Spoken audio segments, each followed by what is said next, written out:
My glasses. I think I did. Well, that's okay because I accidentally opened up two lens cleaning cloths at the same time. They're stuck together, you know. Here we go. So what's happening? Today is Wednesday, September 13th. This is Ask a Traffic Cop, and my name is Sean Shapiro. I'm that guy on the internet that answers your traffic and police questions. I also happen to be a police officer with the Toronto Police Service, specifically working and specializing in traffic stuff and things. So I know a few things, and I share the few things that I know when you ask questions. This is all about you asking questions. That's how the show works. In just a couple of minutes, we're going to be starting this hour and a half long thing that I do. And it's an extra large episode today because we're joined by Jerry Agar, or will be in about 2 minutes' time, joined by Jerry Agar on News Talk 1010. So we'll be on the air in the Toronto area. Actually, they're on a bunch of places beyond Toronto, so it's not just Toronto. But we are going to be on the air, on the radio, and of course that means that we have the opportunity of having some call-in guests, assuming it goes to the way it normally goes. It's a different time. This is weird. We normally do this at 9:30, and today we're doing it at 10:30 because, you know, the world is changing. Across GTA and St. Catharines, News Talk jumped in to let me know. That's a great thing. I can get text messages from everybody. If you are wondering how to reach out to us, you can do it in a couple of ways. First of all, if you're on one of many platforms like YouTube, Twitch, LinkedIn, Facebook, Instagram, we got TikTok, Kick, and, well, I would say Twitter, but you can only watch us on Twitter. If you're actually wanting to interact with us, go over to trafficcop.ca. You can go to the link to the show for today, or you can go to youtube.trafficcop.ca. It'll bring you right to our YouTube channel. So if you're on Twitter, you can actually join us. Well, X, formerly known as Twitter, you can join us. But let's put this graphic up. If you want to call into the show, 416-872-1010 or text 71010 to get into the control room with Jerry Agar and team, and possibly have your question brought into the show, assuming that we have time. I don't know how this. We're going to do a single segment today, so it's going to be a little shorter than normal, but we'll see how it goes. I'll let you know once we are getting the word that we're 30 seconds out. This is Jerry Agar. We're going. Good to have you along. Sean Shapiro works for the traffic safety programs in Toronto, traffic operations, and he started up a thing daily on TikTok at Traffic Services, answering people's questions about traffic issues, these questions seem endless. And so we decided every couple of weeks to dip in. Sean Shapiro, good morning. Good morning. This is our new time. Yeah, and some of the questions, we've been asked before, they're similar, but I can't recall anybody asking this. Mike in London, Sean, wants to know if he's obligated to stop when he hits somebody's pet. Oh my. Yeah, if you're causing someone or something damage or injury, you've been involved in a collision. That one's going to be interesting. If you hit property, it's clear cut. That is property, even though it's a living thing. I'd say, stopping, obligation to stop and call police and get further direction. Well, maybe he's worried there's some sort of jeopardy for him. Well, and likely there would be. The concept of coming into contact with anything is something you're not supposed to be doing when you're driving a motor vehicle. So, there could be jeopardy, but failing to stop would be jeopardy as well, because I'm assuming the license plate would be recorded, and the victim in that situation, the person injured or animal injured, or the owner of the animal, would call police and say, hey, they hit us and ran. I ran over somebody's Irish setter right in front of the entire family. Oh, no. I was driving the station van. Make it even worse. And I'm driving along, and I look over to the right, and there's a family out in their yard, and there's mom and there's dad and there's the kids, and the Irish setter is running around in circles. Those things are crazy, those Irish setters. And the thing is running around in circles, and it's a nice little family thing. And wow, isn't that a nice? Oh my God, that dog just turned and ran right in front of me. Thank God the family was watching, because the dad came over and he said, I know there was nothing you could do. And that's the thing, if it was an off-leash situation and it was the animal ran into the road, chances are you're not going to be held responsible. But you do have to put in a report. You need to get that direction. And that's one of those situations where a dash cam, and actually I think dash cam should be mandatory in all vehicles. I love what we get from Teslas. It's just magical. But having that record can exonerate you. Okay, yeah, let's go ahead and make cars even more expensive, Sean. Thanks. Here is Rob from Oakville. Rob? Hi, Jerry. Thanks. Hi, Sean. Yeah, I just had a question, Sean, about dedicated turn lanes. Are you required to use your signal when you're in one? It's funny. So many people ask this question on our live stream. Yes, you still need to signal your intention to change direction or to move outside of the norm. So yeah, despite the fact that the lane is marked, you still need to use your indicator, and that's to let anyone on the road, pedestrian, cyclist, vehicle driver, know what you're doing. Okay, thank you very much. Thank you, Rob, for that. So many illegible license plates and illegal tinted windows on the road. And this person wants to know, why is this not a priority? This is another version of something you get all the time, Sean. Why aren't you people doing anything about this? You know what? I wish we could. I wish we had enough staff to go and deal with all of the stuff that needs to be dealt with, because it is important. You know, tinted windows are a safety measure or a safety risk. Then the tinted plate covers allow people to get away with not only not being ticketed, but not being identified when they're involved in crimes. It really is a problem. And I want to start up a new unit. It would just be me nitpicking all the stuff unit. And I would do that full time if I could. Anyway, the fact is we have to focus on the big four. We have to focus on the absolute items that are known to lead to serious injury and death. So that's speeding, aggressive driving, distracted driving, and impaired driving. Those are the ones we put most of our effort into. And the other stuff we deal with when we have time and see it. All right, so this is interesting. When it comes to whether or not a kid can be in the front seat, does it have to do with age, or is it height and weight? So the height and weight and age are factors for determining whether or not a child can sit with a seatbelt without a child booster or child safety restraint. When it comes to the location of the car, there's no legislation that requires a child to be in any position. You can have a child in a car seat in the front seat. It's just not as safe. And in fact, we say back seat to 14 years old. That's the suggested one, but it's not enforceable. It's suggested. 14. That's apparently when children's skeletal development is complete, and it's ideal situations. Just like a rear-facing child seat is ideally what you'd want your child in up to the age of 4. But very rarely do we ever see children that old rear-facing, even though it's what everyone suggests is best. All right, here is Terry from Mississauga. Go ahead, Terry. Good morning. Love this segment. I have a question. Does the Highway Traffic Act address all the devices and obstructions of line of sight out the windshield? So I don't know which ones you're referring to specifically, but yes, the HTA says that you have to have the driver has to have a clear sight line in terms of you can't obstruct the driver's view. So whether you're putting fuzzy dice in your mirror or you're putting stickers on your windshield, those would obstruct the view, and you could be ticketed for that. Marvelous. Thank you. All right. Thanks very much for the call. Here is Kevin from Vaughan. Good morning, Kevin. Good morning. Just a really quick question. A lot of times I'll see police officers also exceeding the speed limit with lights off. And I'm just curious what the rules are for a police officer on duty versus just regular cars. So police officer off duty? On duty. Okay. A marked police car exceeding the speed limit. So oddly enough, everybody's speeding on the roads. It's pretty crazy. And police are legally permitted to exceed the speed limit, regardless of their lights being on or off, because we need to do that in order to enforce laws, get to places faster. And it's actually safer for us when we activate our lights. People do the wildest things. They stop in the middle of the road thinking we're there for them. So we leave our lights on until we're required legally to turn them on, or it's going to benefit us because people are in our way. So one of those times where we have to turn them on are signalized intersections when we're approaching a solid red where we're supposed to stop. We have to stop, and then we can activate our lights and sirens and proceed through once it's safe to do so. But otherwise, leaving them off is perfectly legal, and the different rules for ambulance and fire, but they're also allowed to exceed the speed limit. Thanks, Kevin. Appreciate your call.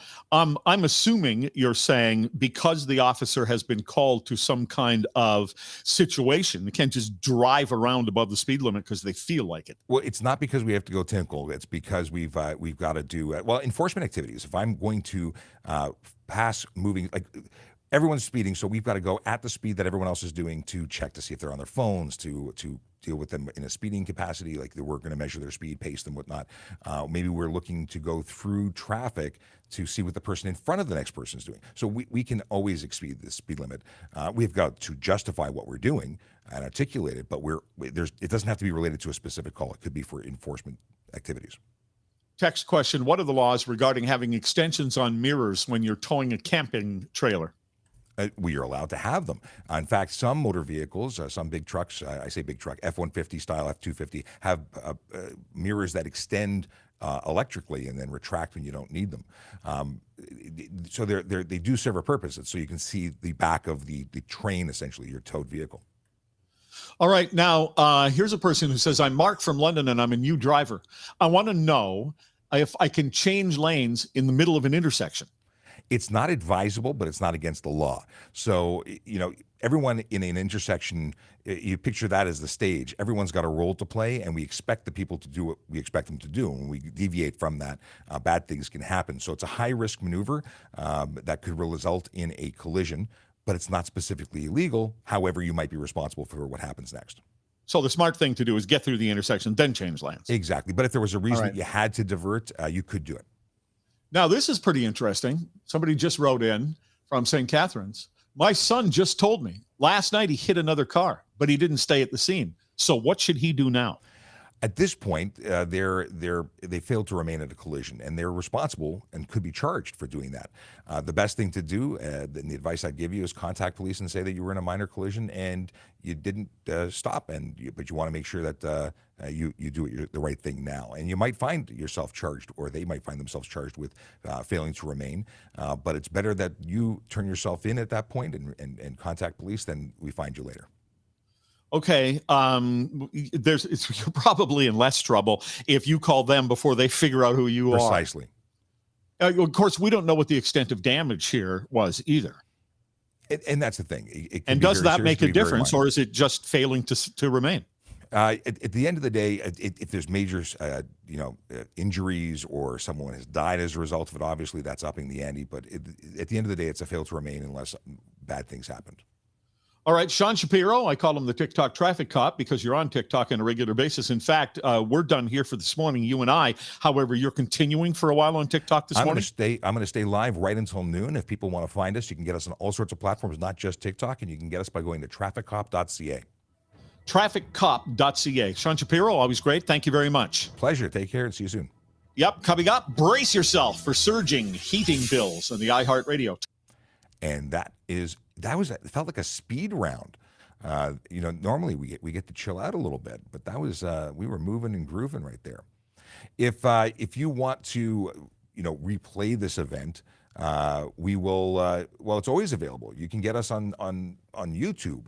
We have the archive for years now, but as a new kind of thing, I take all of these episodes and download them. And I just realized I didn't upload the one yesterday, I don't think.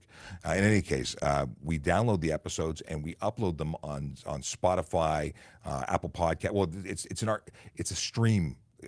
What is it called? I can't think of what the type of stream it is. Anyway, all of the platforms pick it up. iHeartRadio, they all have it. So if you want to, synchronize every episode to your phone and listen to it while you drive, you can. And of course, that makes us happy because we'd like to make sure that everyone has the ability to get the information that we have. And people say, well, it's a lot of the same information. It is a lot of the same information. In fact, some of the folks that watch and interact with us know the answers as well as I do now. They've just heard me talk about it for so long. And that just means that they are professionals. They've become traffic safety professionals themselves. Not saying they're police officers, but they are able to share that information with others and help educate others. It's really awesome. I thank all of you who follow and subscribe and interact with us. I get so much positive feedback. I really do. I meet people in person like, oh, you helped me get my license. You helped. What was one of them? Oh, yesterday we had a comment. Somebody made a comment about not getting a ticket for a peeling license plate because we talked about it. And as a result, they got it changed. It was $52, and they were just very grateful for having had the information. And I really love that. I love feedback.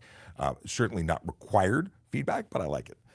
In the coughing. It's been a week. I'm coughing.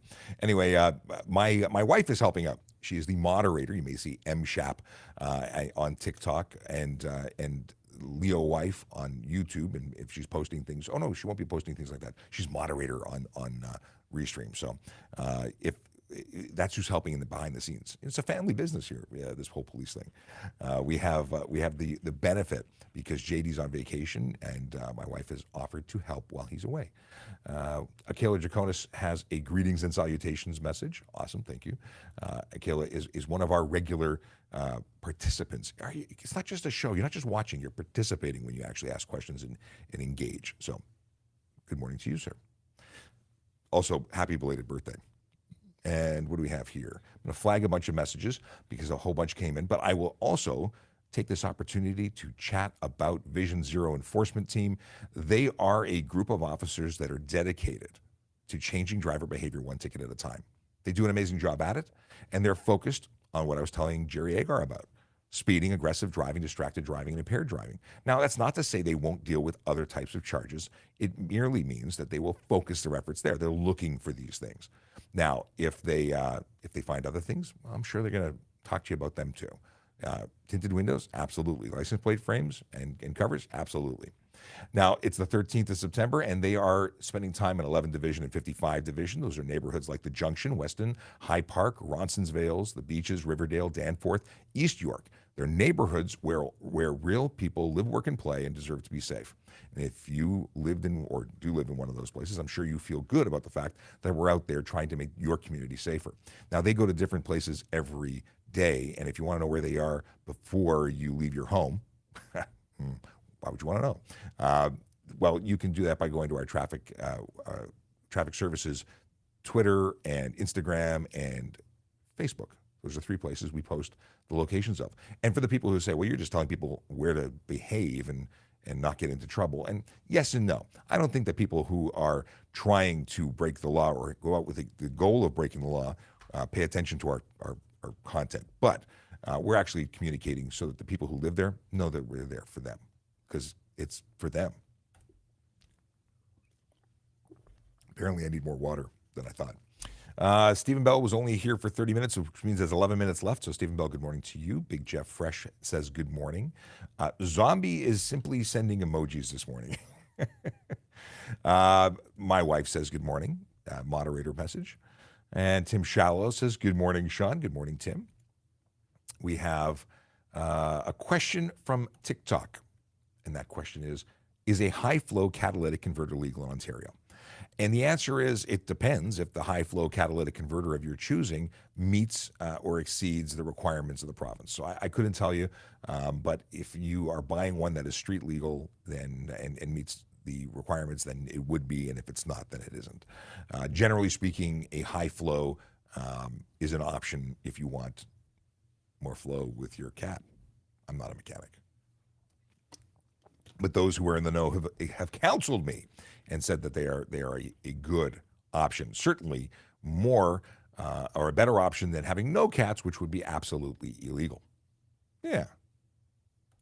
Do speed cameras give larger tickets if you were pulled over? Do speed cameras give larger tickets than if you were pulled over? And do cameras give out points? Good questions, 2 of them there. Let's deal with that. First of all, there's no demerit points with speed cameras. Now, they are in school zones, which means they're double fines. And if we gave you as a police officer a speeding ticket in the same zone, we would issue a ticket with the same fine schedule. So the dollar for dollar, same amount. But there's no demerit points with cameras. However, I think demerit points are really cool because it takes people who are getting tickets off the road. Eventually, if you accumulate too many demerit points, you're going to lose your license. At the very least, you're going to eventually get to a point where you get a letter urging you to do better. Michael would like to join my new nitpick services. That's where I will deal with all minor offenses that annoy me. I say that, but the truth is they're all really valid charges. It's just the ones that we haven't got time to focus our efforts on. Maybe we can give parking officers the authority to give tickets for license plate frames. I think that would be cool. You could share it all, the responsibility, because we just need more people. Interesting suggestion. We should start pulling over dealership employees who have plate covers on them and ticket them. I bet the covers would disappear real quick. I get why they do it. They want free advertising. That's why dealerships put license plate frames on your plate. And for anyone watching going, what is he talking about? License plate frames, the ones that say your favorite Ford dealer or whatnot, well, those are not legal. And they're putting things on your car that could wind up getting you a ticket. It's what it is. They should not do that. And you can certainly ask them not to put it on your vehicle. And if they put it on anyway, then you can refuse delivery of your vehicle until they take it off. Or you can bring your own tools and do it yourself. Yeah. I wish I made tea. That's what I need. All right. Stunt. Okay, questions here. I'm going to flag a bunch. I said I was going to do it earlier and didn't. Can window tint? Oh, okay. We'll put this one on screen while we do it. So, can window tint be applied to as a sun visor at the top of front windshield of vehicle? So, any new vehicle manufactured 2017 or newer cannot have any tint on the front windshield at all whatsoever. Zero, zilch, nada. That rule came in and applied to everything newer, but anything older, 2016 or older, can have a 3-inch or up to a 3-inch tint strip or sun strip or brow on the windshield. Now, it is limited to 3 inches or to the PS1 line, whichever comes first, and that is all. So if you have a new car, you're out of luck. That's a good question. Excuse me. Am I allowed an amber light bar? We'll talk about that in a second. Let's see here. We got,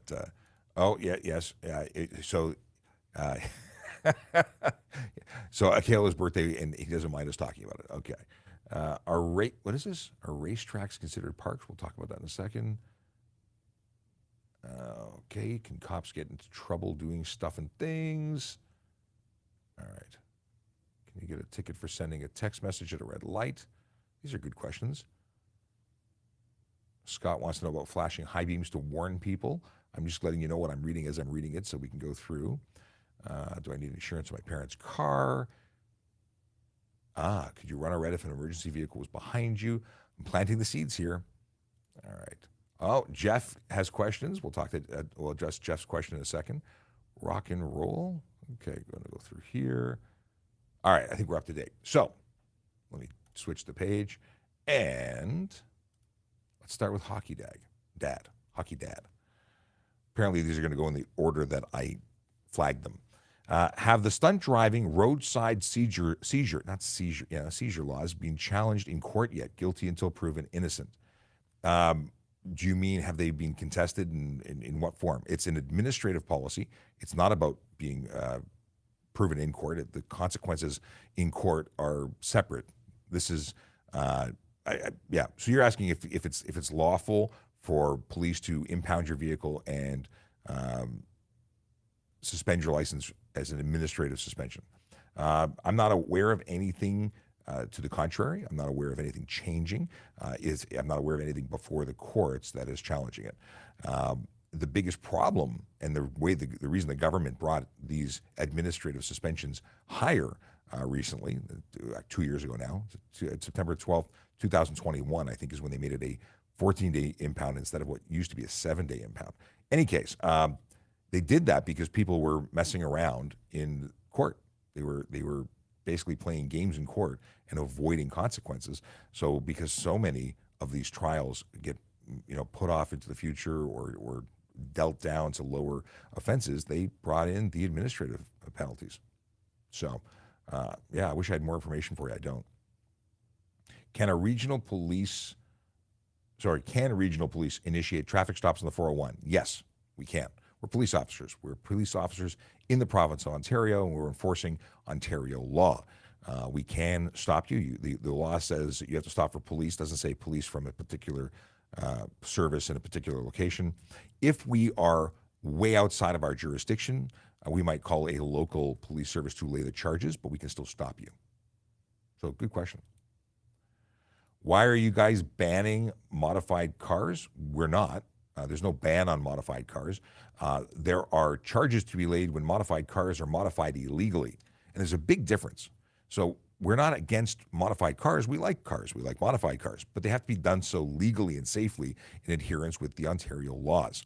And if you're doing things that make it unsafe or just non-compliant, well, your vehicle shouldn't be on the road. And you should be checking what you do before you do it, so you don't end up in a situation where your vehicle gets you in trouble. It could be expensive. You spend all this time to modify your vehicle to make it your own. Do the time to research and find out what's legal. And if it's not legal, don't do it. If you want to have a show car, have a show car. And if that show car is not legal for the road, tow it where you want to go. Ian says, good morning from Montreal. Retire, Leo. Shana Tova. Shana Tova. I can't even speak Hebrew today. Shana Tova to you too. But Leo, for anyone watching, is law enforcement officer. So Ian, appreciate the message. We have, what is this? Am I allowed an amber light bar on the roof of my car? And the answer is there's nothing preventing you from having an amber light car on the roof of your car. I'd question as to why you want it. If you're driving around with it and you're causing an issue, blinding people with it, it's potentially a problem. But the amber light is not restricted. You can have amber in all directions. Amber and white could get you in trouble. Any other color could get you in trouble. But you should only be using it when you are in a situation where you are a hazard. And I can't imagine why you'd need an entire roof light to create drag and ultimately cost you a few pennies extra in gas. Gas is expensive. Don't put a light bar. Security vehicles put light bars on their vehicles, and I'm not sure what benefit they have other than if they're in a parking lot and they want to make themselves visible. Okay. We're doing this right till noon, by the way. Super extra large episode. Normally we do 30 minutes with Jerry. We did a single today, so it's only quarter of that, or half that 15 minutes, quarter of an hour. So we're going to do an hour and 15 minutes.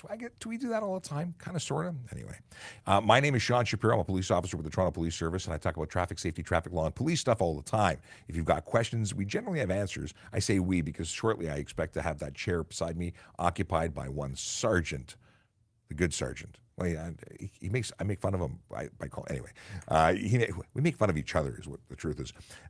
Sergeant Campbell should be joining us. We were talking about that earlier today, and I expect that to be the case. And I have to unveil something cool, but we'll wait until we're all together for that.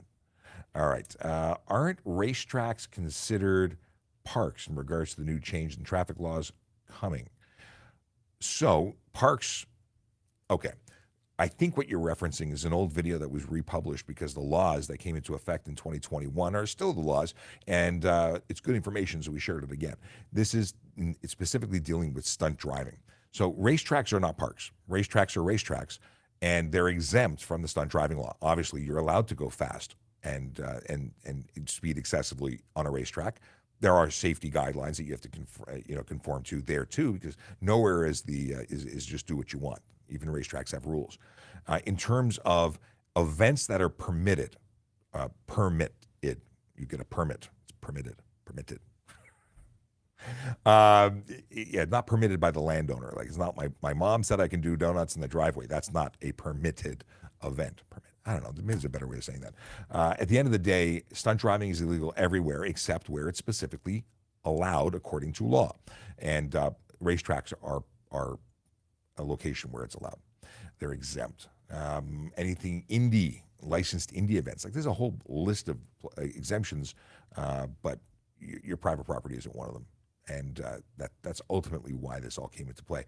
But we always say, and we remind everyone that if you know somebody that was involved with the TO takeover or takeover kind of events in parking lots and on streets, it's because of them that this law was modified. So you can thank them.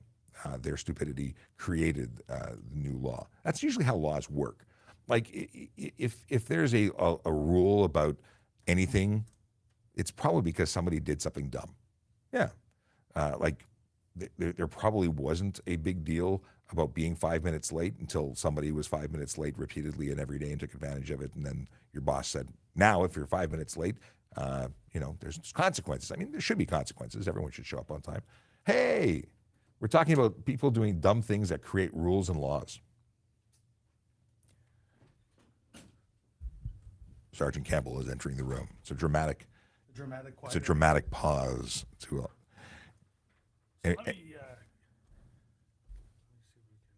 Give you some audio? I have a feeling every time there's a rule made or a law created, it's because somebody somewhere did something wrong. Yes, whether it be a one-off or a consistent bad, poor, unwelcome choice, whatever they do, they did something that caused a reaction. It's like the butterfly effect. Someone does something and somewhere else laws are made. You must be talking in relation to stunt driving, private property? Yes. Yeah. No, I was shocked when they did that, but there was a need for it. And Truly. I recognized that there was a need for it. So... yeah. Everybody else should too. I get to go back and ask a question that was already discussed, but maybe you have some insight. They wanted to know somebody wanted to know if the laws related to stunt driving and the seizures and administrative penalties had ever been challenged in court because you're being held responsible prior to being found guilty in court. Right, but your administrative penalties are not A consequence of court. a consequence of court. You still have been accused of doing something. Administratively, it happens right away. It's the Ministry of Transportation that does it. It affects your driver's license. They are the owners of your driver's license. They are the keeper of your driver's license. But your penalty in court is decided by a judge or justice. So it's two different streams, two different authorities. Essentially, if you want to play a game on the road, the ministry determines how that is to be dealt with. Absolutely. Yeah, it can be viewed as, guilty before proven, but two totally separate ways to look at it. Yeah, and I've never heard of it. I've never heard of it being challenged. So it may happen all the time, but we've never heard about it. And there are certain ways to get around it. Commercial motor vehicles, rental vehicles, things like that. They can apply to maybe get their vehicle back early, depending on the circumstances. We have lots of circumstances where a vehicle is stolen, used in a crime, impounded, and then the owner can make application to get that back because the person using it didn't have permission to use it, and they would be charged combining criminally. things. Yeah. Just so you know, for anyone watching, the consequence for stunt driving isn't just the impound and 30-day suspension. Upon conviction, you're looking at a $2,000 to $10,000 fine. You're looking at a 1 to 3 year driving suspension after this is all done. So that's one, and it's on the first conviction. Second conviction, you're looking at 3 to 10 years. Third conviction, indefinite suspension, and up to 6 months in jail on every conviction. So it's a serious offense. Yep. Administratively, on the opposite side of that, your vehicle is impounded for a period of time. You have to pay the impound company, which is a private company, to tow and store your vehicle. That could range in price. We do have some new towing legislation that's coming out at the start of this year, start of next year, and that'll regulate the prices across the province. Which is good. Which is good. But also, your driver's license, when it is suspended, you have to pay an application fee to get it back again. It's like $250 to get a reinstatement, something in that range. Yeah, it's the penalties for doing it are huge. Yes, and oddly enough, there's an easy way to avoid all of that, and it's What is that? it's simply not to do it. Don't break the law. This is the biggest piece of advice. The easiest way to save money. It'll save you insurance. It'll save you tickets. It'll save you time and heartache. It won't interfere with your employment. If you don't want to deal with the consequences of all the court and charges of the Highway Traffic Act, don't break the law. It's so simple. And I hate to sound so condescending when I say it, but it's fun to say, it's so easy. I mean, like, if you don't want to get in trouble, don't do the thing that will get you in trouble. And I don't know any other way to say that. You know what? Especially stunt driving. It's a planned event. It's something you choose to do. It's not something that accidental. My insurance slip expired on September 1st. I drove around for a whole week forgetting to put my new one in. I've corrected it now, but Did I deserve a fine if I got caught? Yeah, absolutely I did. And those are at least oopsie doos. Yes, it's different. It's an administrative thing. You forgot to put a piece of paper in. It's different than going out and doing something that could put people's lives at risk. It's totally different, in my opinion.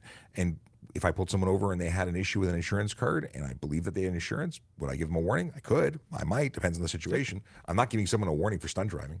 No, absolutely not. Here's a question that it was interesting. Can a cop get in trouble for lying to you after pulling you over for allegedly speeding? So this one is an interesting question. Lying about what? Like what is the lie? Like, I need to know more. So you're saying you weren't speeding and they have evidence? That is a difference of opinion, not a lie. Well, that can be proven in court. Yes, that's a triable. So can the police officer get in trouble? Well, if they're making stuff up, absolutely. Yeah. There's a whole thing about being honest and forthright. Integrity. Yeah. Yeah. We have core values, in fact. So yeah, that would not be something we don't want our officers lying to you. That said, there's an element that allows us to lie. If we're undercover, we're undercover. We're obviously not telling you that we're police officers. So there's an element where certain situations, but not a traffic stop. Actually, you know what? I think there's case law to say that we can Yes. lie, Mm-hmm. undercover or not, in the course of an investigation, Yeah, as long as it doesn't subvert justice. that's a good word. There you go. I like subvert. Can you get a ticket for sending a quick text message at a red light? Yes.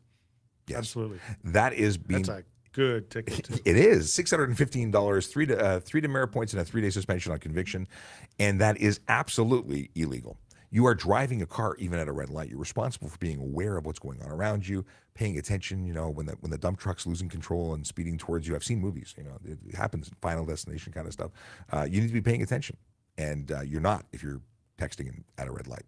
Yep. Even though you're stopped, you're not paying attention. You're not looking at your surroundings. You're not looking at what may be approaching. You may not be looking at pedestrians that may be stepping out in front of you.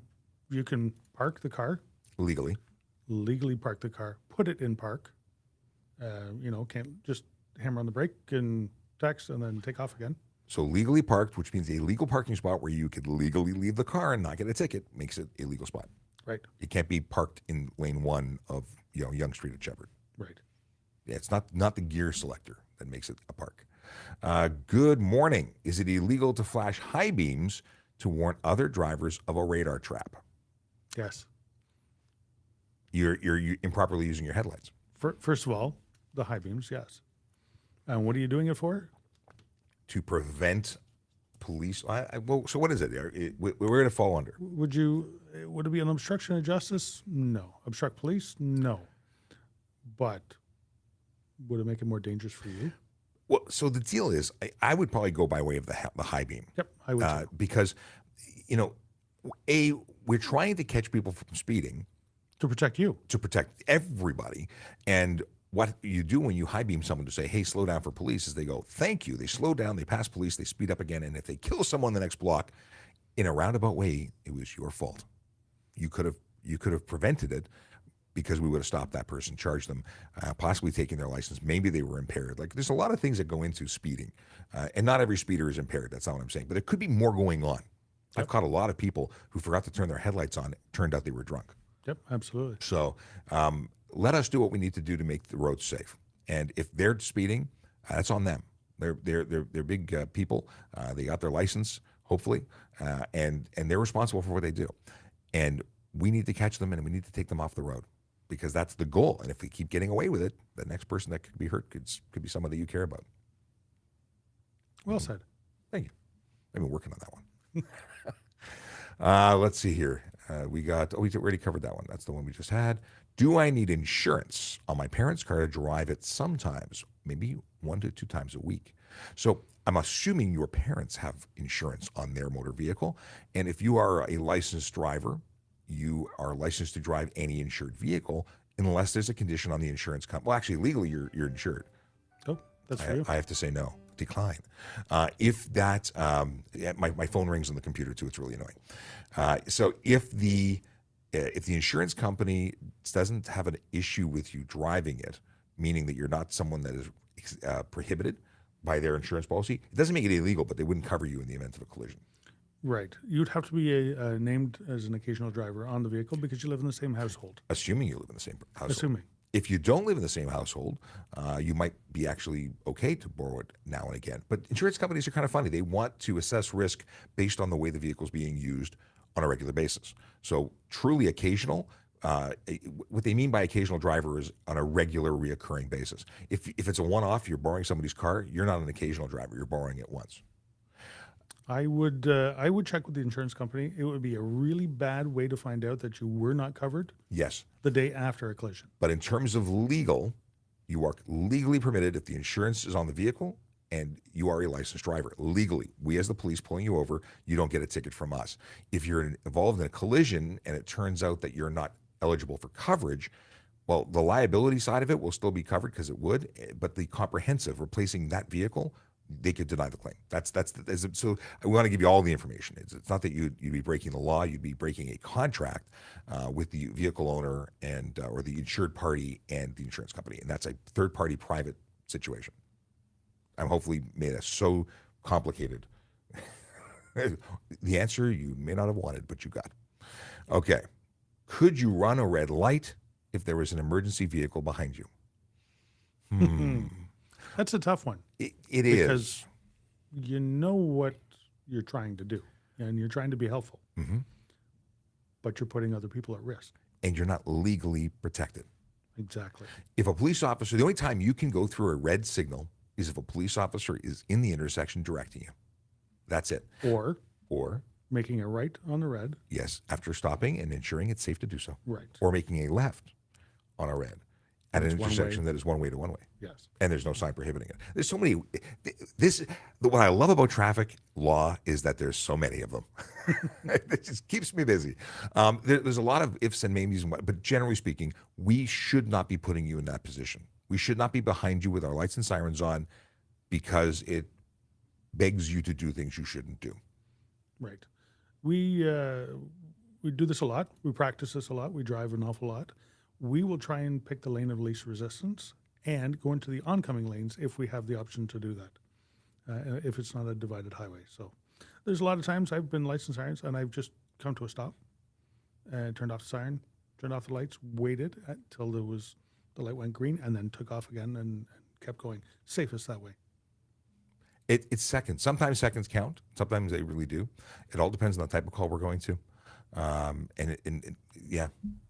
One thing you can do is you could make a legal right turn if it was an option, if it was safe. That's it, if you wanted to get out of the way, not actually running. Let's see here. Logbook rules. I'm just flagging a couple other things. This might mess it up if it's going in order of operation, but okay.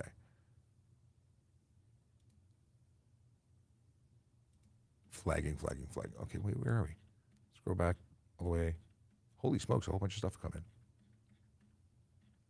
Scrolling. What am I doing? I'm scrolling. Hey, if you're watching and you don't know who we are, my name is Sean Shapiro. I'm a police officer with the Toronto Police Service, and sitting next to me, Sergeant Murray Campbell, who is also a police officer. Is it now police sergeant? We can't call you officer? Is that how it works? Well, no, I'm still a police officer. I just have different job roles, responsibilities. And with that comes the stripes and rank. Yes. But it may confuse people. Here's a question from Jeff. Stop signs. It's a basic concept. People just don't understand right-of-way. Seems to be getting worse in the city. Can you please review right-of-way rules when approaching stop signs? We can do that. Essentially, first to arrive is first to drive. That is the simplest of ways to approach a stop sign. Is that written down in the Highway Traffic Act? It's not the wording they use. No, it isn't. But it is the wording that instructors use, like Scott Marshall. And that's how they teach it. And it's a good way to remember it because it kind of flows. So you want to cover the actual? No, I was going to keep going with what the laid back version of it. I like the laid back version. It should be person on simple. the right? Well, the person on the right, so if two people approach at the same time, and if all cars, so the complication where it really gets muddy is when everybody gets there at the same time, and then people come up with these what if scenarios. Well, what if there was a mail truck and a fire truck and an ambulance and a police car, and they all arrived at the same time? Who goes first? Somebody's got to make a decision because we're Canadian. We just go, you go, you go, you. Everyone just waves, and it's a wave fest, and it's really annoying. So a good rule of thumb is person on the right. Mm-hmm. If you both arrive at the same time, goes. If there's nobody on the right, then you wait.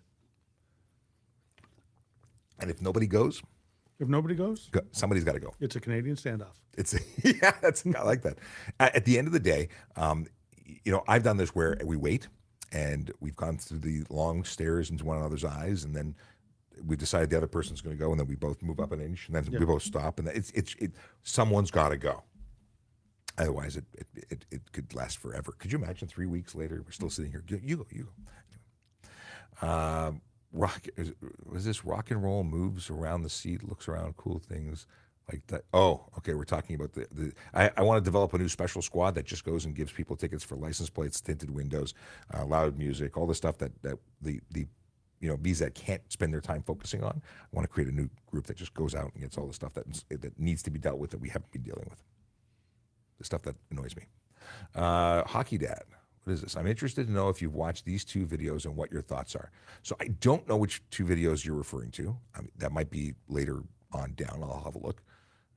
How can you become a police officer in Ontario? Can you share the links to those? He can. And he may have, in fact. Do we have another platform that he can actually show the video? We once upon a time had a great way of sharing that, but We don't have that We don't anymore? have that anymore. The app is gone. Oh. We do have a Telegram group, but I haven't got that going on here yet. And we're trying to figure out what the best way is. We did a Discord server. We did a Telegram group. Yeah, if you want to join our Telegram group, we have 5 people in it. It's telegram.trafficcop.ca. It'll give you a route to join us. 5. Yes. Well, but we're the best 5. Okay. What is this? I'm looking for. Oh, wait, I'm scrolling back. Okay. Hockey Dad disagrees on stunt driving. With all the speed limit reductions, it's very easy to drive 40 over the speed limit when coming out of a higher speed zone, like exiting a highway. It shouldn't be. No. That 40 over is ridiculous to do. So you just said when coming out of a higher speed zone, like exiting a highway, if you exit the highway, You're no longer on the you highway. know that the speed limit is going down. I don't see a problem with it. And there's the north end of Highway 115 in Ontario, Peterborough, goes on to Highway 7. There's a stop sign, there's a merge lane, there's traffic lights. Everybody, I've talked to multiple people who've gotten tickets there for traveling well over the posted 80 zone.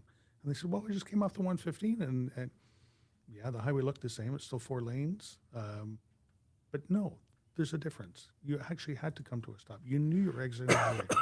You knew it was no longer a controlled access highway because there's intersecting roads, there's, businesses, stuff going on, and lots of cars.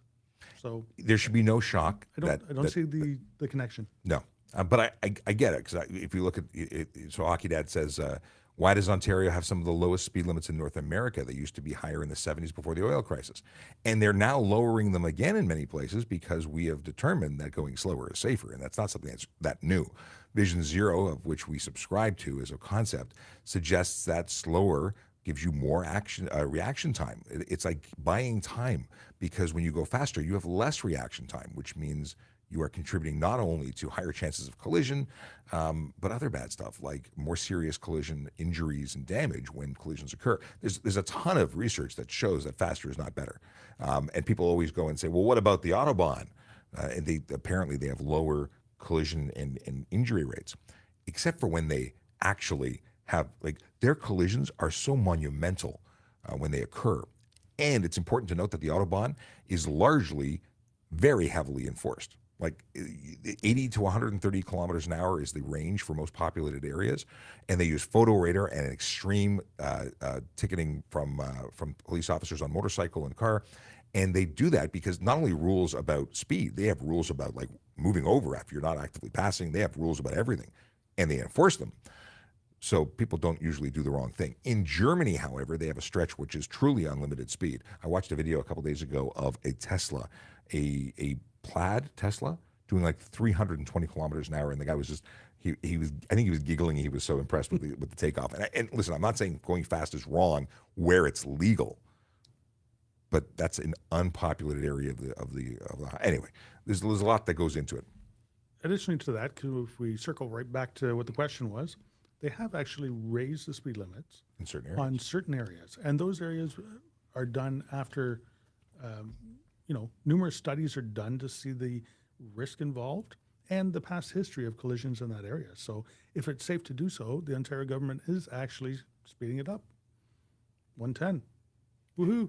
But the problem is, the way I see it, is that when you increase the speed limit, you just increase the speed that people will exceed the speed limit. So 20 kilometers over when it was 100 kilometers an hour, they do 130 when it's 110. And oddly enough, people don't realize, or many people don't realize, that if you do 150, if you do 150 in a 110 zone, you're not doing 50 over, but 150 anywhere, regardless of the speed limit, is stunt driving. Yep, absolutely. It is bad. And to continue with Dr. Nick on the, and this will annoy Dr. Nick because it's out of sequence, but his comment makes sense to go in right now. Speeding in the city is ridiculous, and I never do, but I mean 20 over on country roads with no one around seems better and not unsafe. But Not unsafe. yeah, but and I imagine what you're saying is that speeding in the city is, wow, it's dangerous. I have no problem, and I've really conditioned myself not to speed. I don't exceed the speed limit. And I find that it's not uncomfortable to do 30. It's not, but I can tell you that I can see everything around me. I'm noticing stores. Wow, I pay attention to things. You see more when you're going slower. 20 over on a country road because it's not unsafe because there's no risk there. Well, it's a very different environment. The tree could just sneak up on you. But the deal is that tractors, animals, ditches, uneven, unpaved. Like there's so many other things. Gravel. Faster is not better. According to the Traffic Injury Research Foundation, I believe they said you quadruple your chances of collision for every 5 kilometers over. Maybe it's not Turf who said that. Somebody said that. But there is a factor when you go over. And I know it's considered in, just a number thrown out into the air. It's just a made up number. So why are you increasing? Why does it increase your odds if it's faster than the number on a piece of paper? We can get into these conversations. And I can't. And please don't get us wrong. Both of us like to drive fast. Yes. I have lots of toys and I drive very fast when it's legal to do so. That's the big thing. But when it's legal to do so, I know the risk and I shouldn't do it. I enjoy it. I love going on the track. I love racing. I love doing all sorts of stuff like that. But I do it when it's legal. Dr. Nick disagrees with the statement I made saying that people will speed the same level over the posted speed limit because CBC said the average speed on the 401 is 127. I don't believe them because I'm a cop. I don't, and I see things. I've seen things, and we get people doing over 200 kilometers an hour on any highway, right? Like we see people break the law in all sorts of ways. But in a 90 zone, I'm seeing people do 130. So the 120 limit in BC had the same average speed. That's interesting.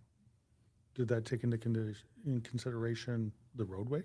How many cars did they measure? Yeah, I don't buy it. I don't know. Different parts of the country maybe have different drivers.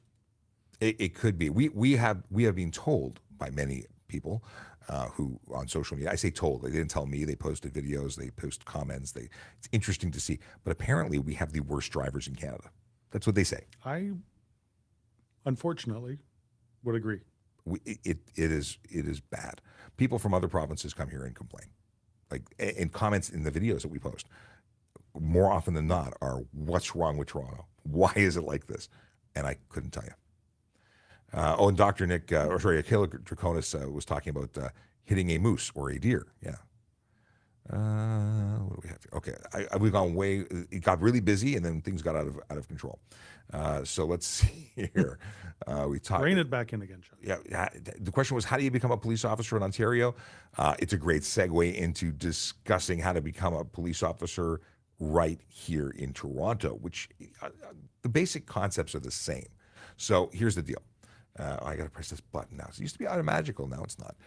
If you go to trafficcop.ca, you can get a listing of all sorts of useful links, including our recruiting link, which will take you to tps.ca/careers, where you see all these smile. They not look happy. They look happy because they're members of the Toronto Police Service. Here you can get information about becoming a member of the Toronto Police Service as a police constable, special constable, parking enforcement officer, communications operator, or my favorite button here, civilian roles. We both started as court officers. Well, actually, I started as an auxiliary officer and then court officer in the same year. But we were both special constables. Back then it was called court officer. Now there's different roles that a special constable can do. We focused on court security and the prisoner transportation. Sorry, I saw a message come in. I think that the answer to that is 16, and I'm not sure. It's a separate the side question here. Oh. Okay, but what I want to do is say that there's lots of other jobs outside of being a police officer or a uniformed member of the service. There's all sorts of jobs that don't require a uniform to be worn. Admin assistant. There's a Yippee program, which is awesome, and I think you get a couple of golf shirts. Criminal intelligence analyst, job evaluation consultant, intermediate technical analyst. this is a great way to contribute to your community while getting paid and working for an amazing organization. You know, if you want more information on that, contact a recruiter. But in terms of specifically being a police officer, because that's actually what you asked, you must be a Canadian citizen or permanent resident of Canada, be at least 18 years of age. You have to be physically and mentally able to perform the duties of the position, having regard to your own safety and the safety of members of the public. You have to have at least 4 years of secondary school or its equivalent, be of good moral character and habits, meaning that you are an individual that people view as being trustworthy and having integrity. That's a big one. That is a big one. And there's background checks and psychological evaluations and fitness tests and academic testing. And it is a difficult career path in that you have to get in. Once you get in, we teach you all sorts of wonderful stuff, and it's a great go, but you have to get in first. So training and preparing yourself by learning stuff and things and doing well in school, and there's all sorts of elements to it. Volunteering and being an active member of your community, all those things make a difference. Okay. What do you do with commercial motor vehicles that fail roadside inspection? We take them out of service. And very often that means that they have to transport the contents or offload the contents to another vehicle that does pass certification inspection. Sometimes it means towing that vehicle in its current state. It's taken out of service, and there are roadside mechanics for these big trucks because it's not easy to move them around. Yep. We gain an extra set of license plates, so we get to return to the Ministry of Transport, and then they have to go through a process to get them certified again. Yes. Is it permissible to show the customer's pink slip when driving their car on a service plate, or do I actually have to pull up a garage policy? So, there's as the driver of a vehicle, you need to show proof of insurance. One thing I got at a college may be different than what we're going to talk about. Before we go on here, you're talking about a service plate. So you're talking a yellow background with black lettering, so which is a repair service plate, or are you talking a dealer plate, They're different. which is a white background, red lettering. So they are different in what it covers. You have to show the garage policy if it is not actually insured and lawful to be on the road. Your insurance policy, a private insurance policy, will not cover anything other than fire and theft unless it is properly licensed on the road. I like that. So there you go. That's very good. It's a good question and a good answer. So, when someone avoids Vision Zero enforcement team areas and gets killed, do you mean that they? Oh, so this is because we announce where they are and they avoid those areas and get killed? Yeah, I'm not following your. So someone chooses to engage in dangerous behavior, but because we told people where we're doing enforcement, we're still doing enforcement all over the city. We're just doing more enforcement in those areas where they're focusing. And it's a response to saying that if you high beam, so this is comparing me saying that if you high beam someone and they continue to the next area and kill someone, then it's your fault. You've contributed to that. And he's saying, well, if we tell people where Vision Zero is and they go to a different area, then it's our fault if they kill someone. Yeah, but we're doing. I see the connection. I do see the connection. I see what you're saying. At the end of the day, it's still the fault of the idiot driver who's choosing to break the law. Explain logbook rules. I don't know logbook rules enough to be able to explain it, other than circle check and you have to do a pre-trip inspection. That's part of your logbook. Yep, but your logbook also is your hours of service and things like that.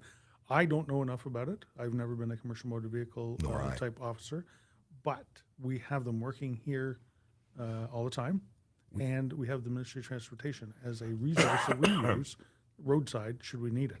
We have specialists, and I have used the telephone to call and ask questions many a time. Phone a friend is a real thing. Yeah. Okay. What do we got here? Sarge, good thing you weren't in Philly. You'd be live stopped and have your vehicle impounded. I don't know what Ian was talking about. Ian is a retired Leo. You'd be stopped and have your vehicle impounded. I'm not sure what we're talking about because you like to go fast, but he does it where it's legal. Yeah. I know the rules. Yes, and you live within them. Does stunt driving law include off-road only vehicles? I imagine it would. They're motor vehicles. They are motor vehicles. So if you're doing stuff that is, so I guess this is where you're doing wheelies on your land. Is that stunt driving a motor vehicle? And I would say yes, it is. I'm not. Here's one big thing: because the laws say we can do it, does not mean we are camping out in your lawn, behind the bushes, waiting for you to do something. You have to understand or put it into perspective. Let's say you're not going to do street takeovers anymore because you've decided the risk is too high. So you find a farmer's field and you get permission and you hold an unsanctioned event where people go and engage in dangerous activity off-road. I know you're asking about off-road only vehicles. I know I'm changing channels on you, but the goal is to be able to have the authority to stop those events which are dangerous. Now, we could always deal with dangerous driving. That's criminal. This allows us to deal with dangerous events in a non-criminal way based on that behavior. Yep, absolutely. But we're not. There's a letter of the law, and then there's the spirit of the law. Why was it created? Why was it put there? And there was a reason that they open it up to private property as well. But we're not going on private property looking for you doing, something on your dirt bike. Yeah. But unless we are. Unless we are. And that does happen. There are projects that take place, and the OPP might be involved with things in rural communities or in farm areas. And if you get your neighbors calling in because you're causing a ruckus, then there's obviously a reason to investigate, and then we find you doing stuff that's different. So it all depends. We haven't said depends in a while. No, that's right. But I did like the ruckus part. Yeah, I haven't used that word in a dog's age. Yeah. Anonymous says, I don't think courts take stunt driving seriously. All of my friends got stunt charges. All of my friends got stunt charges who have previous speeding convictions and still got it lowered while on the phone with prosecutor to something less. Yes and no. I agree with you. And I think right now it's a strange situation where there's so much backlog as a result of COVID that there was incentive for them to deal with things in the most expeditious way. I don't think that's going to be the case going forward. I think that will have run its course. And if your friends got great deals, good for them. They should really learn to drive and do it legally and safely. And if they want to race, they should go to racetracks and become a racer. They got lucky. I don't think that's going to continue. And we have no control over what the court does. This is true. The court is there as an independent part to adjudicate on what we put in front of them. Where we have evidence that something has happened, we put that in front of them, and they make the decision. We can't get upset when the court does something we don't like, because that's why we have a court, and that's why we're in a free society with a judicial process. It is their problem at that point. We are simply the bringers of information. I work with somebody, a coworker of mine, who will never stick around to hear the judgment on any of his cases. Interesting. To avoid frustration, I imagine. Yep. He says, when I'm done, I've given you all my evidence. My portion is done. Why is it a personal, why make it personal when I can just walk away and move on to the next case? I'm always curious. I also like to stick around and find out if something was wrong, if it could have been done differently, if it could have been done better. I'm really into that. So I've had lots of conversations with justices afterwards to say, or even the prosecutors, is there something I could have done better? Because I want to learn and sharpen my pencil. So I've always waited to find out. I got to tell you, starting as a court officer, I've listened to thousands and thousands of hours of testimony being given, both in criminal, high court, provincial court, bylaw court. Mm-hmm. And you get to know who is good at articulating what they saw or what evidence they have, and who is not so good. Sometimes it's just in the way you explain it, that it isn't, you're not passing that information along well enough to get a conviction. So if you stick around and you watch some of these cases, even if it isn't yours, it'll make you better and better at speaking and better at delivering. I hate this cough. I'm really big into that, learning, and that's why I love traffic so much, and why I've had so much experience on the stand, and learned to articulate. And I'm not this, you always learn, but I tell new coppers, and I was having this conversation yesterday with a young man who just turned 28, 3 months on the job, and I said, write tickets. You'll learn how to testify. You learn how to give evidence in an effective way, and you're not waiting till your first criminal case to experiment. Anyway, is a radar detector legal? No. That would be a hard no. It is. This is. We should do a segment called "Hard No." The deal is that it's not legal to purchase, to sell, to transport, to use.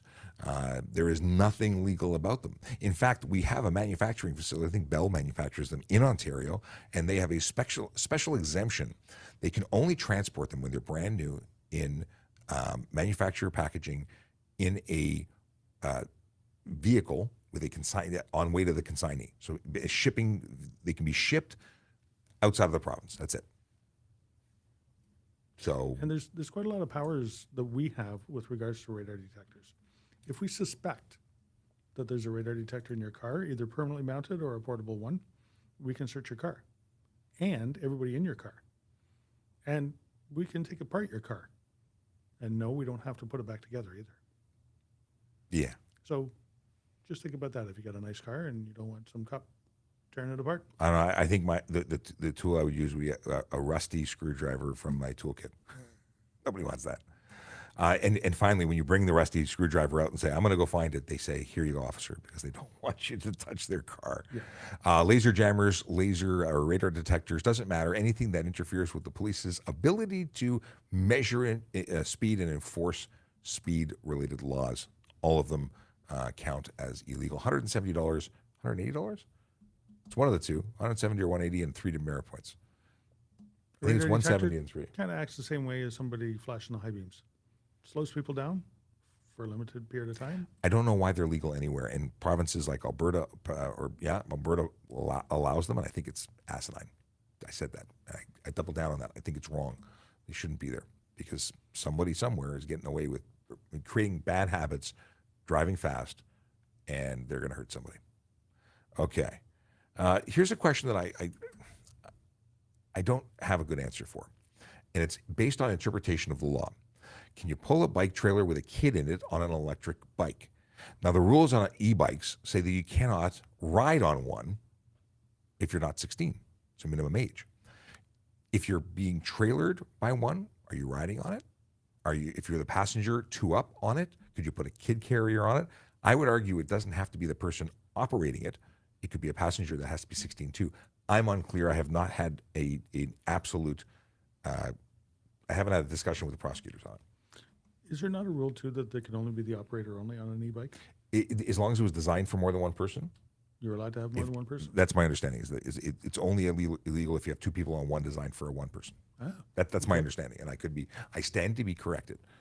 But there's so I don't even see people wearing helmets, and it's an offense not to wear a helmet on a e-bike, regardless of your age. There's so many rules that are being broken on those particular vehicles that it's hard to keep up, because there are people modifying them, turning them, basically obliterating the e-bike legislation that gives them the benefit of being unlicensed and uninsured, reverting them back to their original state of being a motorcycle. And people do it anyway. So that's one of my specialty. When I create the special unit where it's just me enforcing all of the laws that everybody else doesn't have time to, I'm going to spend 90% of my time on violating e-bikes and one wheels and balance bikes and unicycles and all that stuff. Just saying. I know it's all fantasy because I'm not actually creating a unit, but if I can, it'll be like the A-Team. I'll get a theme song. It'll be awesome. Can you get charged for leaving your car on if you run into a store quickly? Interesting question. If your vehicle is unlocked and access to your vehicle, a running vehicle, I believe there's a charge. So there's a charge under the Highway Traffic Act for failing to ensure a vehicle not be set in motion? Because it could be set in motion by anybody who reaches in. You're responsible for that. And you're responsible for that. Plus, if your car gets stolen, it's not covered by your insurance because you left it going. Yes. They're not going to pay out for you because of your silliness. And I believe there's a bylaw in the City of Toronto as well. Well, there's an idling bylaw. There's a 3-minute idling bylaw. That one as well. Yes. There you go. So there you go. So don't do it. That's a bad idea. Yes. I I have done.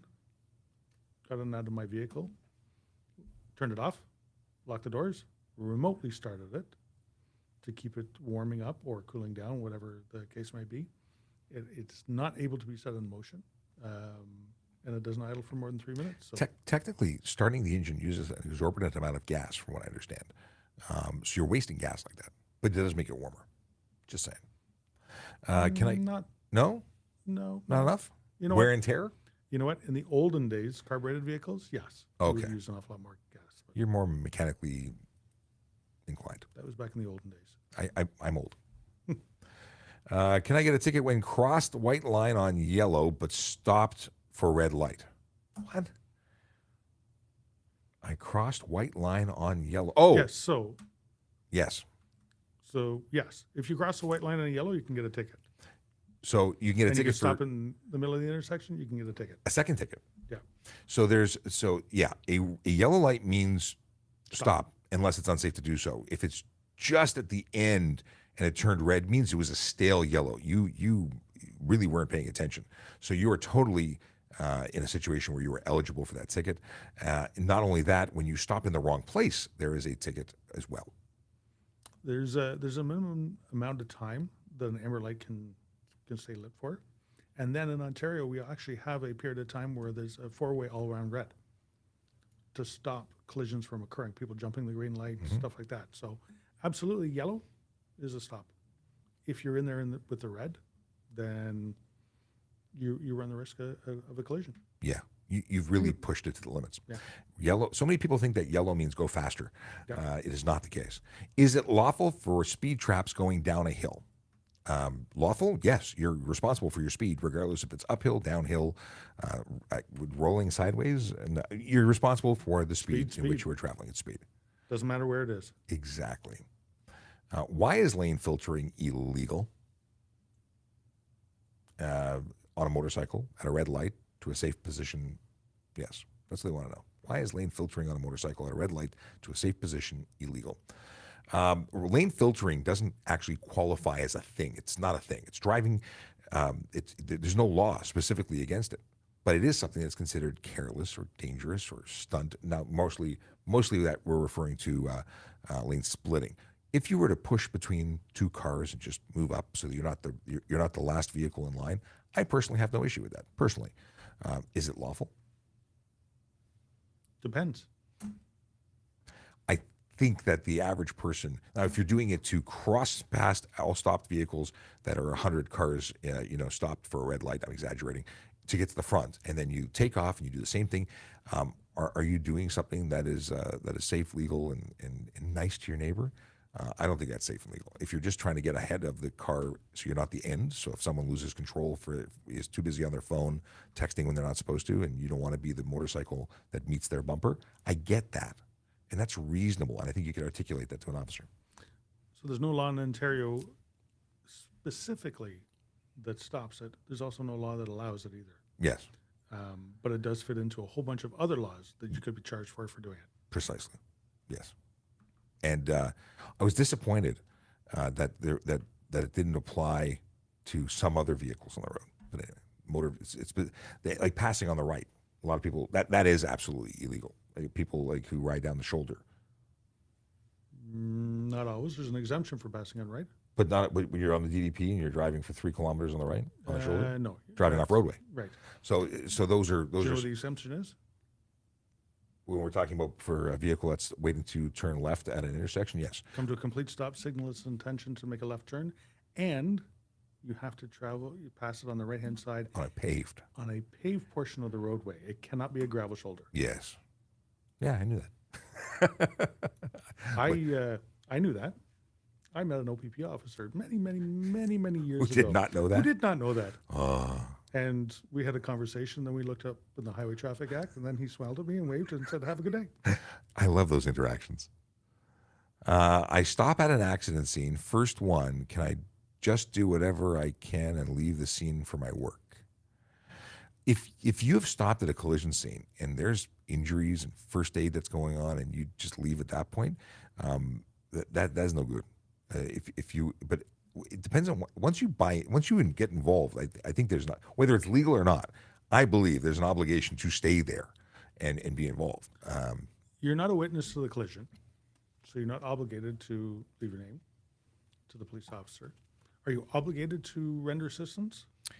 The other driver involved in the collisions or anybody else indirectly involved is legally obligated to render assistance. If you just come across a collision, I think as a good person, You should. morally you should. And you know what? Stuff happens and you got to get to work. You got to get to work. So do what you can with what you got and then get to work. So I can't imagine work would have a problem if you were legitimately stopped and providing life-saving first aid and involved with police and you've become involved in something. I think those are kind of those situations where they'll say, oh, I get why you were 10, 15 minutes late. Call them. But I personally wouldn't leave, regardless of whether you're obligated to. Now, You ever seen Horrible Bosses? I think I have. I think there are horrible bosses out there that I imagine there could be. But then I wouldn't work there. that's yeah. You should come work for the Toronto Police. We're much better. Okay, there you go. Okay. We are rapidly approaching the end of the show. We got a couple minutes left. And then I've got to meet with my friends at Turf because we're doing another episode of Turf Tips. And that is something that I don't know if we're going live for, but we'll be publishing it shortly thereafter. Can a dirt bike be road legal? Not if it's a dirt bike that is not being converted and It legalized. can be converted. Well, that's the thing, but you can't just you can have dual sport, and you could convert a dirt bike to become dual sport. Yep, absolutely. You can.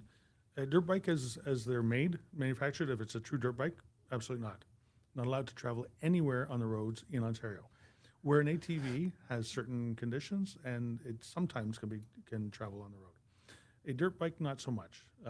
Has to have lighting, has to have a horn, does not need turn signals, but it has to have road compliant tires.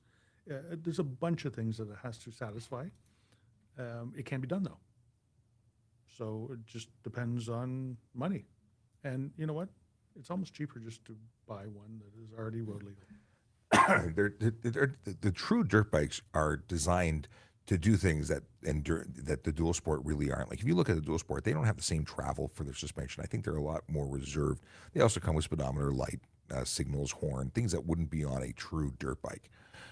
So it's nothing that you wouldn't get a competition dirt bike and strap crap onto it to put them on the road. Well, you could. Could. And you have to Lawfully apply and get it and approved. Get it approved? Yep, absolutely. All right. You can build your own trailer and have it licensed. You can build your own car and have a license. You can build your own motorcycle and have a license. You have to meet the criteria, though. Yes. This cough is bothering me. What is this? How long speeding ticket for 50 and over stays on an Ontario abstract? Well, Depends who's looking. this is very true because if we're looking, we see everything that's ever happened to you since the day or before you were even licensed. If you had any tickets, we'll see the entire driving history. What your insurance company can use, I believe, is 3 years. Yes, the convictions fall out of active reporting in 3 years of the date of conviction. But points come off of your history 2 years after the date of the offense. So it's a different time.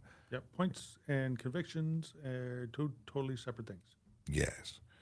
We have a question of what is a ticket for a blacked out rear plate? Because we know it's illegal. Mm-hmm. If you have anything obstructing, obscuring, interfering with the legibility of a license plate, and blacked out being the most extreme, well, it's $110. And oddly enough, people think that's where it ends. If I see that this is something that you've been ticketed for previously, I may up the ante. I may summons you to court to explain it because you're not getting the message with the tickets. Are you using a blacked out one for what purpose? Are you confusing the identity of your car? That's another charge. That becomes arrestable. Are you doing it so that you can run through red lights or go on a toll highway? Additional charges. There's additional charges on that. So it all depends. Depends is really an appropriate answer there. Yep. From where can we from where can we make U-turn? Do we have a sign? No U-turn. I'm Where can we make U-turn? Yeah. Got it. Okay. I can make U-turn. Ba-dum-bum. So the answer is where it is safe to do so, and not in a prohibited location where it's prohibited by sign, where it's in front of a bridge, viaduct, crest of grade where there's no visibility, curve in the road where there's no visibility, railway crossing. I think there's another one. Bridge viaduct. I thought I said those. Okay. Bridge, viaduct. I wasn't paying attention. Tunnel is the other word. Those are the places that are absolutely prohibited all the time. And then it's just signage. So if there's a sign that says no U-turn, that's for 150 meters. There's no U-turn. And then the rest is common sense. You'd think, what is safe? Well, if you get into a collision because of the U-turn, it wasn't safe. You're responsible for everything that happens when you're turning. Like the cars, the vehicles that are moving straight don't have to yield to you. I mean, they obviously have to try and avoid collision, but you are creating a dangerous situation when you're doing it. And I've had driving instructors argue with me, and I'm like, if you didn't do it, there'd be no collision. Thus, you are the cause of the collision. You're better off making a right turn and going around the block and making a left turn at an intersection, using a driveway or a parking lot to make a turn, because a U-turn takes time. It increases your exposure to collision. It's just a bad idea in most situations, in my opinion. I agree. We agree. Which we don't always do. But there are times when we don't. Do BC novice learners permits need to display their magnetic sign on Ontario car when on Ontario? Depends what novice means. So if you're saying that this is a novice or a learner permit, like they're being supervised by another driver, technically that permit isn't valid in Ontario. In Ontario, you must be 16 years old. I think in BC you can be younger. You need to know whether or not it's permitted to be used. Like if you move from BC to Ontario, your permit would have to be reapplied for from zero. We do not accept learners permits from other provinces. That said, we don't have a rule saying that. So, novice from your province, if you have like the equivalent of a G2, you would have to put your magnetic sign on your vehicle because it's a condition of your driving in your province. So we don't have it here, but yes, you'd have to continue doing it because if we have a G2 driver in BC, they have to follow all of their conditions. It's a condition of your license. I'd never thought, no one's ever asked me that before. There you go. Okay. What is the difference between a special constable and a police constable? Special constables are special. They're actually civilians that have expanded powers under the criminal code while they're working and specific to their jobs. I think that's yeah. So they have the ability to enforce laws, certain laws at certain times, depending on what they have been sworn in to do. Are they citizens? No, they're constables with limited powers.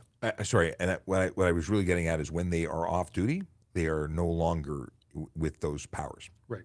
They're while they're working, they have expanded powers, and when they are off duty, they are back to being civilians, and they're not obligated to do the things that a police officer does, because we're police officers 24/7 until we resign or retire, and we are obligated under the Police Services Act to do certain things. We'd still hope that our members who are not obligated would still do the right thing, but we have to do it, otherwise we get into trouble. Right. Okay, I meant to press this button. If you're I know a button. It's really going slow. Here we go. It's thinking about it. So this is what you will see if you go to traffichop.ca. And I bring this up because there's all sorts of good. What's going to happen if I press this button? We get half a face each, but it's bigger for you, so I do it anyway. This is what you get to if you go to traffichop.ca. It's my link tree. You can go to all of our content, all of our, new and trending. I put up stunt driving information because people talk about it a lot. If you want to get into today's show, if you want to listen to our podcasts, they're right here. All of our social media accounts. And what I'm really getting to is the useful links page. You want to make a report online, there's a bunch of stuff you can do right here. It'll take you to the police page that's appropriate. If you're a pedestrian or cyclist and you want to start a collision report, you can do that online and finish it when you get to the reporting center, which is different than if you were a driver. But pedestrians and cyclists, we want to expedite your experience. There's also an extra location right here at 9 Hannah, only for cyclists and pedestrians, so you don't have to drive outside of or north of the city or east of the city. If you want to get your license and you are seeing us and you're like, this is inspiring, you want to read more, go here and you can get the MTO handbook. It'll help you get your G1. It's what you need to study to get your G1. Same thing for a motorcycle license. Let's say you want to loan your friend a car. It's your responsibility to ensure that their license is valid before you loan it to them. So you can hit this button. It'll take you to the page where you can enter some information, and it'll verify that the license is actually valid. Because if you lend your car to somebody and it's not valid, you can get a ticket. And lose your car. And lose your car because they could smack it up too.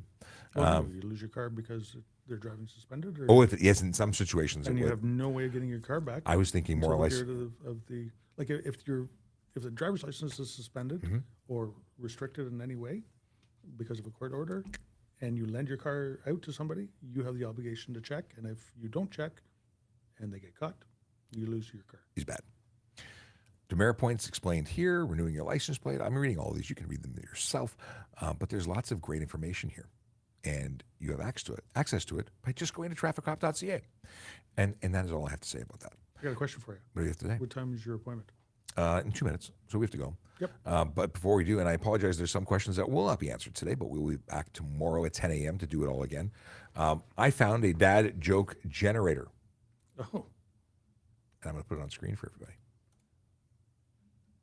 It's really slow. Here we go. I'm going to press it. It actually went fairly quickly. Here we go. What do you call a monkey in a minefield? This is a dangerous generator. I don't know. A baboom. Yeah, okay. It's not exact. Okay. Quick one, Sean. Okay. I had heard that insurance companies are warning campers that if their tent is stolen during the night, they won't be covered. That's actually good. My boss told me to attach 2 pieces of wood together. I totally nailed it. I like it. This is great. When I found out my toaster wasn't waterproof, I was shocked. All right. Last Hey, one. Sean? Oh, yeah? If lightning was to hit an orchestra, who would it hit? Who? The conductor. Good job. Why did the cowboy have a wiener dog? Someone told him to get a long little doggy. Get along, little doggy. All right. That is it. That is all, and I got to go. But thank you for spending time with us. We're going to play this song that we play at the end of every episode. It's the magical song, traffic song. I'll be back tomorrow at 10 a.m., and we'll see you then. Have a great one. Bye, everyone. Yellow light, red light, green light, go. Driving safely helps the traffic flow. Watch for pedestrians, look out for bikes, and don't drive like a jerk that no one likes. Yellow light, red light, green light, go. Driving safely is the way to go. Put down your cell phone, nobody needs you to text and drive on the DVP. Yellow light, red light, green light, go. Stop at stop signs, look both ways, then go. Seatbelt, save your life indeed. And watch your driving, don't speed. Yellow light, red light, green light, go. Driving safely is the way to go. Don't drink and drive or smoke some weed, because you might go to jail and not get free. Yellow light, red light, green light, go. Driving safely helps the traffic flow.